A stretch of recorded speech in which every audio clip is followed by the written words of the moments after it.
งามขนาดบ่นี้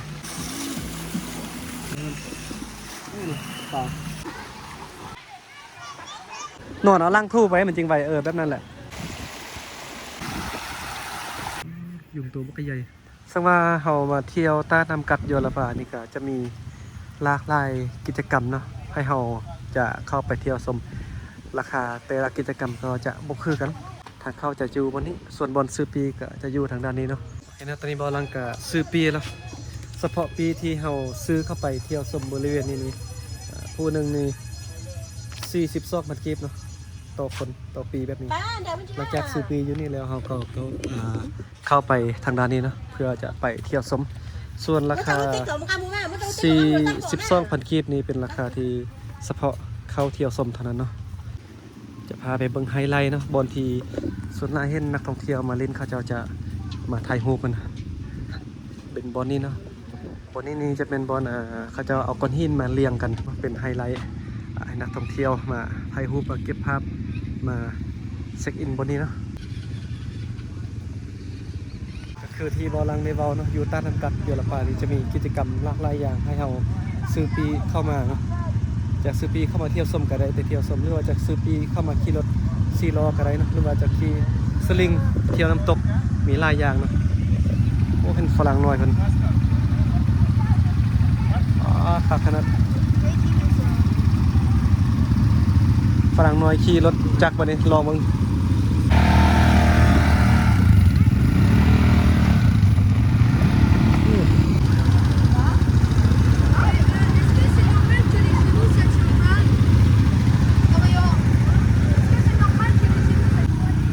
จะมาเป็นครอบครัวเลยโอ้คณะนักท่องเที่ยวอยู่ต่างประเทศนะคนก็ยังเดินทางมาลิ้นต้านน้ำกัดอยู่ละป่าเอาบังไงเบาหน่อยเลยไปแล้วเก่งเลยคุณเฮ้ยวัดเซียวเดี๋ยวบางจะเอาไก่เขาเจ้าเป็นเป็นเด็กน้อยๆแล้วว่าขี่รถห้าวแต่ห้าวว่าคนต่างประเทศเลย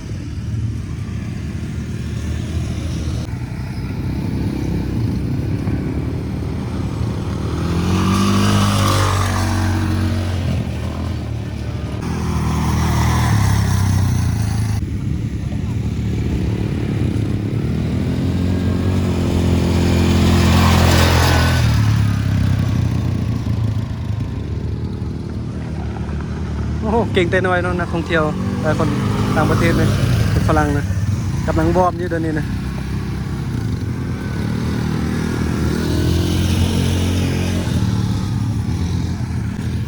โอเคนะทางด้านนี้ก็เป็นอันห่อพิพิธภัณฑ์เนาะอยู่ทางด้านนี้เดี๋ยวเข้าไปเบิ่งหน่อยนึงนะ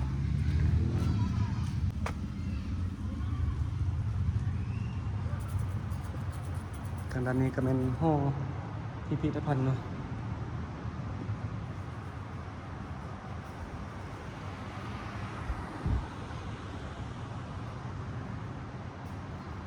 นี่ก็เป็นแมงกระเบื้อเขาจะบ่ให้จับนะไม่ได้เข้ามาเที่ยวมาชมลานะบ่ให้จับเนาะ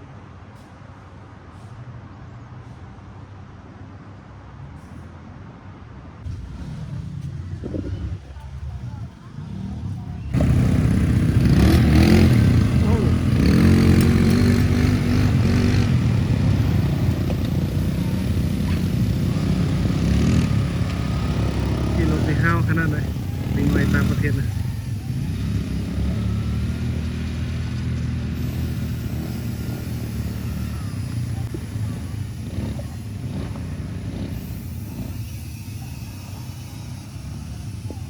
ในต่างประเทศนี่ขี่รถห้าวขนาดนั้นเนาะขี่ไวได้ไววะแต่ละจุดแต่ละบอนแต่ละแยกนี่เขาจะเขียนป้ายใช่ไหมเลี้ยวซ้ายไปนี่ก็เป็นร้านอาหารไปซื้อกับไปสระลอยน้ำเนาะโอ้วันนี้มีคนมาเล่นมาเที่ยวไล่น้ำมันเลย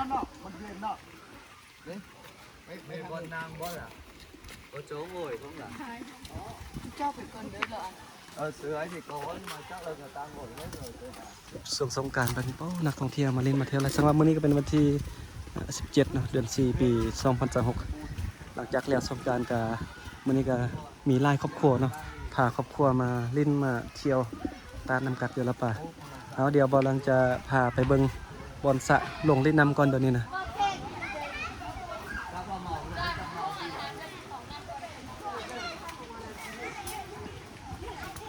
ด้านขวามือนี่ก็เป็นสระเล่นน้ำเนาะส่วนทางด้านซ้ายมือนี่ก็จะมีห้องน้ำหรือห้องเป็นเครื่องเนาะอยู่ทางด้านนี้เลยใครที่ต้องการจะเปลี่ยนเครื่องลงเล่นน้ำนะ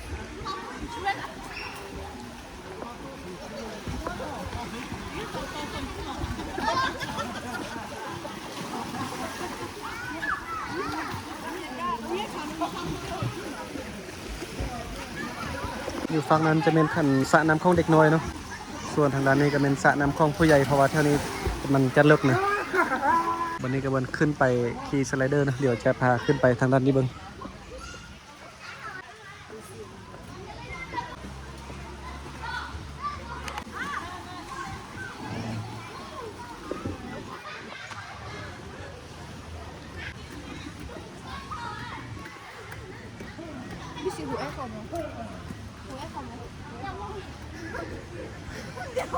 ให้คน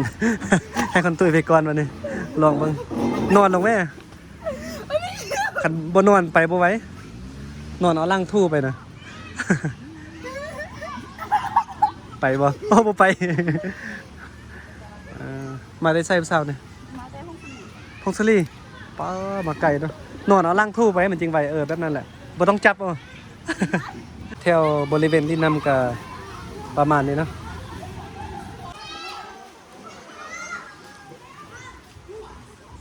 เมื่อกี้ก็เบิ่งสระลอยน้ำมาทางด้านนี้ก็เป็นห้องน้ำแล้วก็ห้องเปลี่ยนเครื่องเนาะทางด้านนี้ก็มีอาหารเป็นโซนจุดเป็นบอลไปเนาะ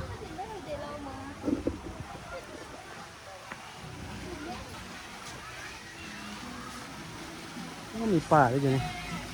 งามขนาดบนนี้ใครที่มักถ่ายรูปเนาะเบาหลังแนะนำโซนนี้เลยเป็นโซนทางด้านอาหารเนาะมีน้ำพุน้อยอยู่นี่แล้วก็ข้าเจ้าจะเลี้ยงปลาอยู่เนี่ยทางเดินข้ามน้ำแบบนี้โอ้งามนะบรรยากาศที่งามขนาดเลย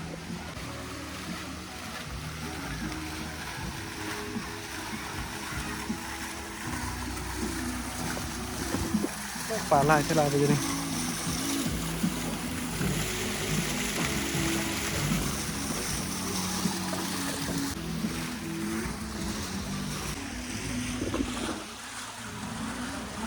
ใครที่อยากจะมาสัมผัสกับป่าไกลๆแบบนี้ป่ามันลอยมาโมๆเลย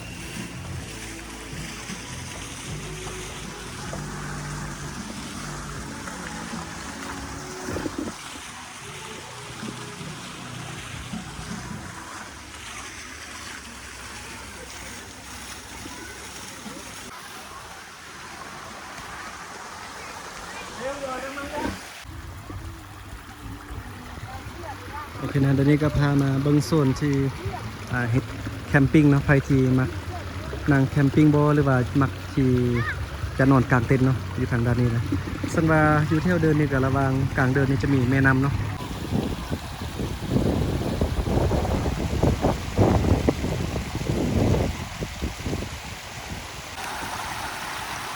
ใครที่มักแคมปิ้งหรือว่ากลางเต็นท์นอนเบาหลังแนะนำเลยมาเที่ยวโซนนี้ทางด้านนี้เดี๋ยวจะให้เบิ่งบรรยากาศรอบๆนะเป็นแม่น้ำไหลผ่านกลางเดินแบบนี้แล้วก็ทางด้านนี้ก็มีโต๊ะตังมีบอลพวกกินมีบอลกลางเต็นท์มีเดินหญ้าแบบนี้นะแล้วก็มีตู้อยู่ฝั่งนั้นก็จะมีแม่น้ำกัดเนาะเย็นไทยเย็นมานำเนี่ยโอ้เห็นผู้สาวเดี๋ยวอยู่ไกลซูมบ้างปานนางฟ้าเนาะผู้สาวเนี่ยบอลลังตกใจคิดว่านางฟ้าใช่ผู้สาวเนาะบอลลังพามาเบิ่งนกยุงเนาะยุงตัวบักใหญ่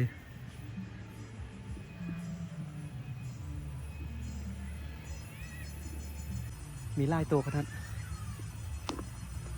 คลิปนี้บอลังกับพามาเที่ยวมาชมสถานที่ท่องเที่ยวตาดน้ำกัดโยลปาแต่ว่ามื้อนี้บอลังบ่ได้ไปฮอดน้ำตกนะเพราะว่าจะซื้อปีเฉพาะเข้ามาเที่ยวชมสว่าอยู่ตาดน้ำกัดโยลปานี่ก็ถ้าเราจะมาลิ้นมาเที่ยวก็จะมีกิจกรรมหลากหลายอย่างเนาะแต่ละกิจกรรมกับเราจะซื้อปีที่ว่าราคาบ่คือกันเนาะซึ่งว่าราคาจะซื้อปีไปฮอดน้ำตกก็จะราคาอีกด้านหนึ่งแล้วก็ราคาจะซื้อปีขี่รถจักรหรือว่าจะซื้อปีไปขี่สลิงเนาะมีหลายกิจกรรม ราคาแต่ละกิจกรรมจะบ่คือกันมีราคาถูกแล้วก็ราคาแพงขึ้นกับกิจกรรมเนาะมื้อนี้บ่ลังก็พามาเที่ยวมาชมภาพบรรยากาศแล้วก็ย่างไปเบิ่งบอนสระน้ำแล้วก็ไปเบิ่งบอนที่มักไปที่มักแคมปิ้งมักกางเต็นท์นะก็เป็นคลิปสั้นๆเนาะพามารีวิวมาเบิ่งสถานที่นะท่องเที่ยวตามกับโยลป่าว่าเป็นจังไดแล้วปี2016นะมาวันนี้ก็ขอบใจพ่อแม่พี่น้องที่มาเบิ่งมาชมคลิปของเบาหลังนะไผที่มาเบิ่งมาชมคลิปของเบาหลังก็ถือว่าเป็นสปอนเซอร์ให้การสนับสนุนเบาหลังแล้วเนาะจะได้ก็ขอบใจหลายๆเอาส่วนคลิปนี้เบาหลังก็บ่นี้ก็จะขออนุญาตจบคลิปเพียงเท่านี้ก่อนเนาะเดี๋ยวคลิปต่อไปเบาหลังจะไปถ่ายคลิปอยู่ไสลงก็มีแต่รอท่าเบิ่งคลิปต่อไปของเบาหลังเด้อ